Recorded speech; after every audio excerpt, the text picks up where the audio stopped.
Hey, hi everyone. This is Bakapachin Cholikar. Welcome back to Test Automation Tool Selenium.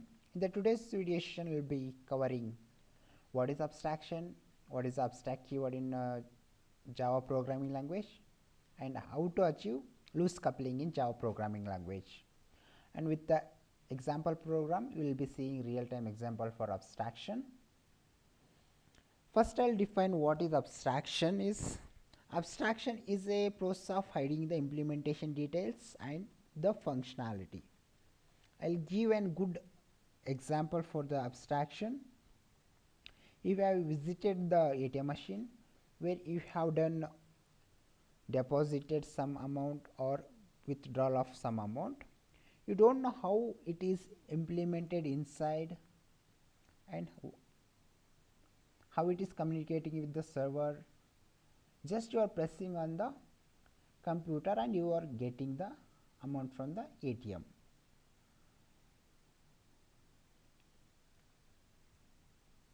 Here for abstraction, achieving the abstraction, you have to use the abstract class or else interface. So now I'm going to explain you with a good example.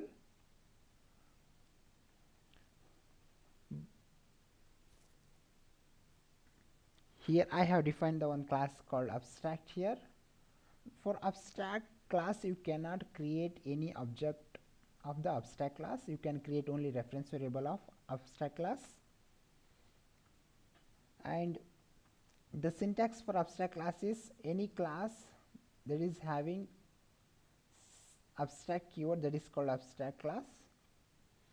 And you can define abstract method as well as like the normal method, that is keyword having abstract, that is called abstract method, that does not contain any body for the abstract class. Here I am defining one method called balance and query. So you have to put the semicolon at the end of the statement. In the abstract class, you can define static variables or abstract methods. If you have declared abstract method, you cannot define the body for that method. If you are declaring concrete methods, that is also possible in abstract class. You can define static variables as well. First, I'll explain you how to achieve loose coupling in by using the abstraction concept in Java programming language. If you are writing the object implementation in separate class, and if you are writing object usage in the separate class, and if you are creating object of any class in the separate class, if you are performing these operation in any application development, that is nothing but achieving the loose coupling in developing the software. So I'll take the one example, that is a banking process. Here I'll write the implementation. I'll write how to withdraw an amount, how to deposit an amount, and how to enquire an amount. Here I have already written a method for enquiring the balance. Here I'll write a method for deposit of amount.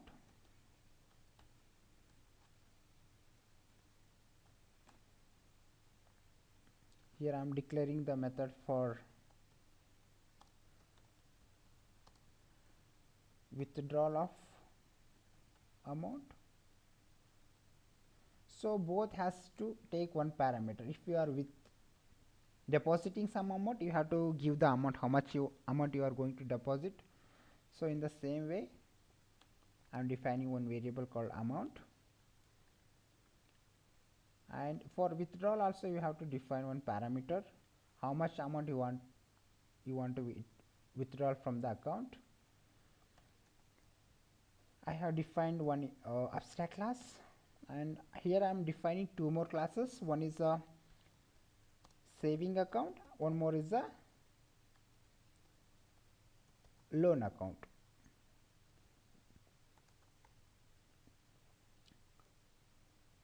Here I'll use the properties of abstract class. Just I'll give the class name here. Here I'll write the, here I'll implement the balance inquiry method. Just I'll remove the semicolon.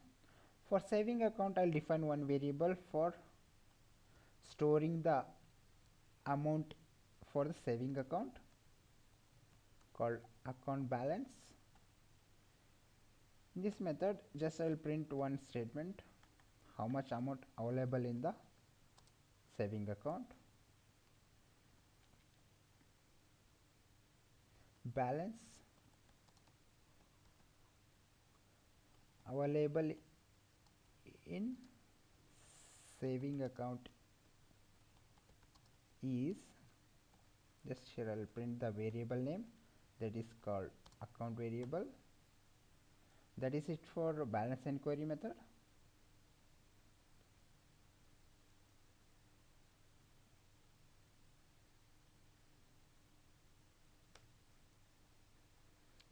Let me check over the error. What is the error exactly? Error is that is asking the return statement. So let me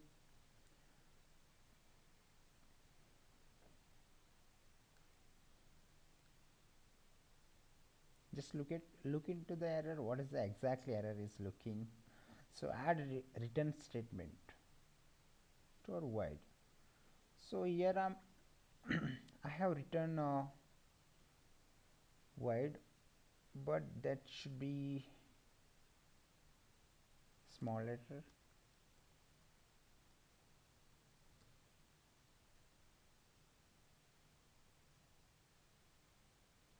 Why it is giving error like this is the reason you have to define, that should be the void is a keyword, you need to define it in the small case only. So you have to implement all the methods, otherwise you have to define class as a abstract. Just I'm copying the all the methods.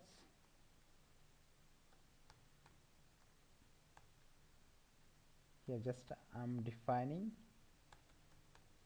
the implementation for the methods. For depositing method, I will be writing the system.out.println statement. Deposited amount, sorry, that is not an amount, that should be deposited balance in saving account is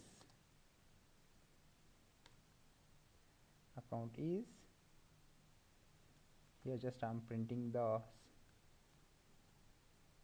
amount variable, because if you have passed the 30,000, it should print the 30,000 you have like deposited into in your account. So the same thing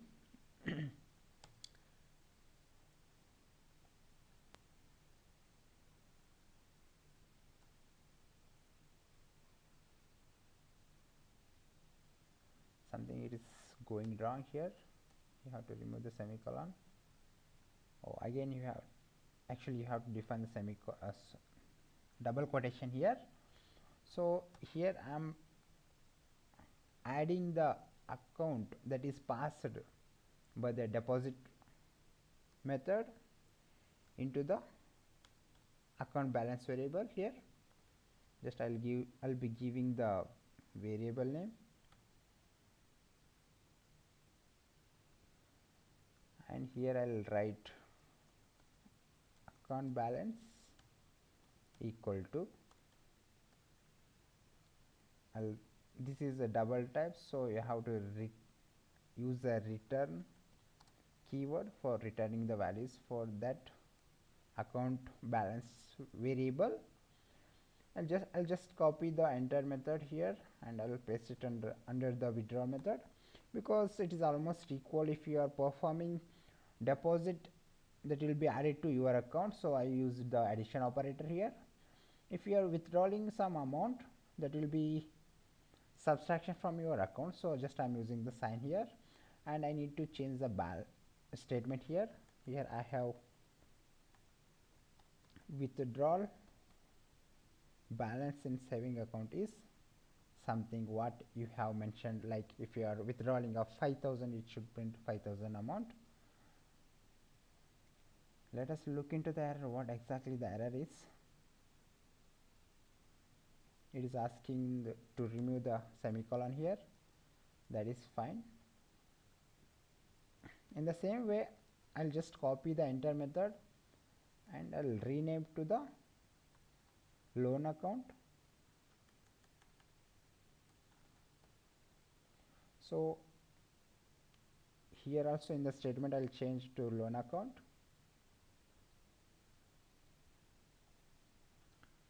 In the deposit method also I'll change the statement to loan account. So everything is fine. Implementation is done. Now we'll go to the object usage class. Sorry.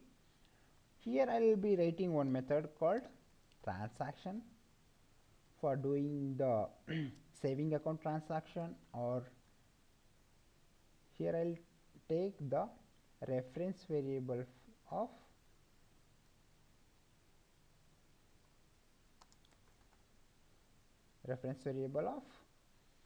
object implementation interface. Sorry. Here I will call to the first I'll inquiry how much balance is exist in the account, saving account or else loan account. In this method I'll be depositing some amount, like say some 40,000, put semicolon at the end of the statement. Here I will withdrawal of some amount, that is say some 5,000. Again I'll do balance inquiry, so just copy the first statement, I'll paste it here. That is it for the object usage. We have to create the object of the object usage class. So here I'm creating the object in the main class, object usage.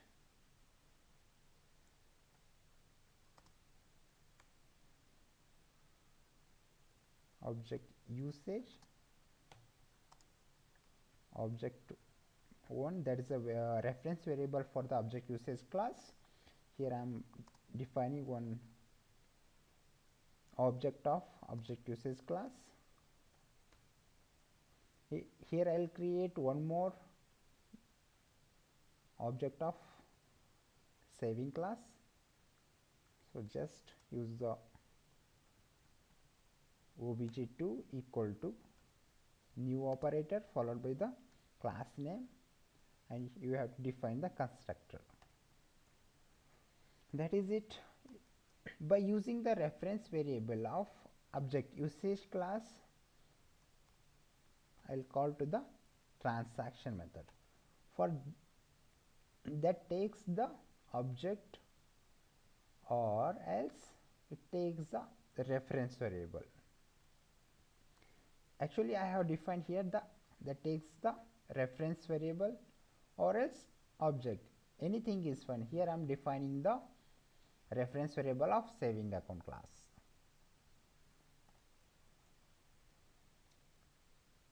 I have deposited 40,000 and I have withdrawal of 5,000. So execute this program, you will see the output. Can you see the output here? Earlier it was 0 balance, again it is deposited. I have misprinted the statement, it is dim positive. Sorry, that should not be like that. I'll change the statement, deposited it should be, and in the saving account it is fine, and I'll change the same in loan account, that is fine. Execute it one more time. Yes, for earlier it was 0. You have deposited balance in saving account is 40,000, withdrawal balance is 5,000. So out of 40,000, if you subtracted 5,000, it will be 35,000. It is working fine. That is expected output here. Here I'll create the object of loan account. Here I'll define the reference variable followed by new operator. Here I'll give the class name. Again I'll call to the transaction method by using the reference variable of the object usage class. Here I need to pass the, here I will pass the object. If you are passing the object or if you are passing the reference variable, that is not a problem. So in this statement I am passing the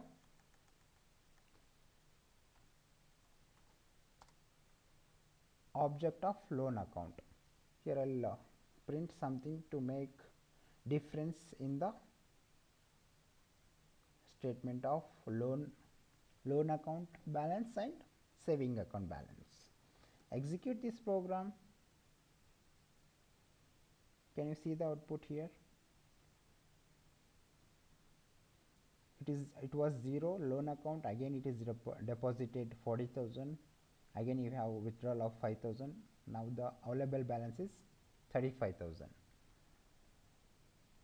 If I want to withdrawal of 10,000,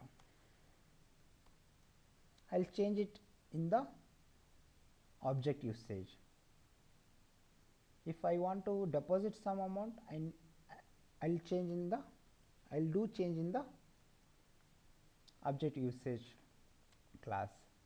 I need not to go and change in the, if I need to do withdrawal, I need to go in the saving account, otherwise I need to go to the withdrawal method of the loan class. That should not is there. For that you have to do only change in the object usage class. So execute this program.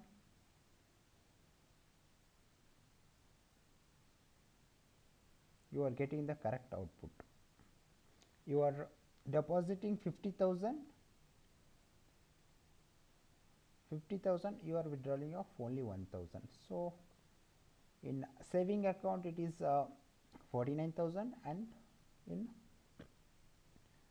loan account also it is 49,000. So overall, how to achieve the loose coupling is, you have to implement an application where the object utilization is nothing but this object usage class here, and it is kept from the object implementation. You have to write the separate object implementation class, and you have to write separate usage class in the Java program. That is it for the abstraction concept. I think I have covered almost all the topics. If you have any queries, please drop me an email to bakkappac@gmail.com, or else you can send out an WhatsApp message to 843-125-3007. Please click on subscribe and like button if you like this video. Thanks for watching.